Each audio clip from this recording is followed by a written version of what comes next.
Hey guys, I'm at the market and I'm on the hunt for some fresh sweet potatoes for my soy braised sweet potato chickpea ramen. Let's go. I'm Ching, a TV chef and food writer. To celebrate Veganuary this year, Chingxxx have challenged me to create some mouth-watering plant-based meals. So join me as I seek out the freshest produce and combine it with Chingxx's famous flavor-packed sauces to make something truly Veglicious.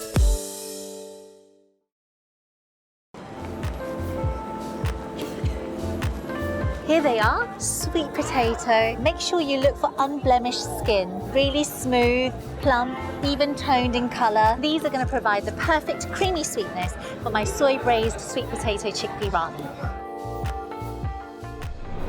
So I've got my beautiful sweet potatoes, and the first thing I want to do is just peel them, and I love sweet potatoes. They're super healthy, good source of vitamin A. So just slice it into roughly 1 centimeter pieces. Prepare the ginger. I'm just going to peel it with a spoon. Just slice it into coins and then into strips. Next, I've got here 3 small baby shallots. I just want to peel them and then I'm going to slice them in half. I've got here 1 red medium chili. I'm just going to top it, de-seed it.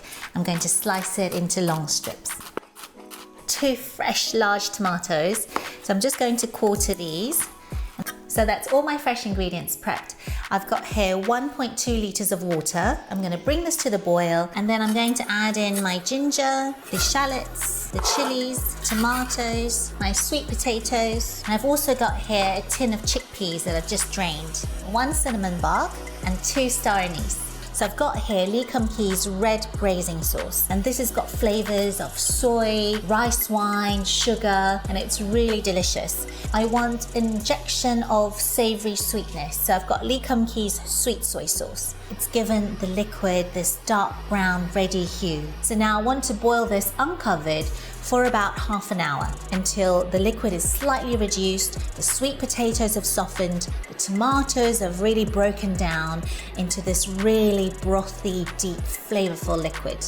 I just need some ramen noodles. So these are lovely and springy and they've just been dressed with a little bit of sesame oil. And then I'm going to go in, add a few pieces of romaine lettuce leaves, lightly blanch them in the broth. So just going to take that off the heat and then scoop out the romaine lettuce and then some of this delicious chickpea and sweet potato. It's gorgeous broth. And the tomatoes have softened. The onions are really lovely and tender. It just smells so good. Lovely al dente ramen noodles. You've got the sweet potatoes and the chickpeas have absorbed all that flavor. Last but not least, just a little drizzle of Chingxx's Chow chili oil, just for a little spicy kick at the end. And then I'm just going to garnish with some fresh coriander leaves. That's it, that's my soy braised sweet potato chickpea ramen.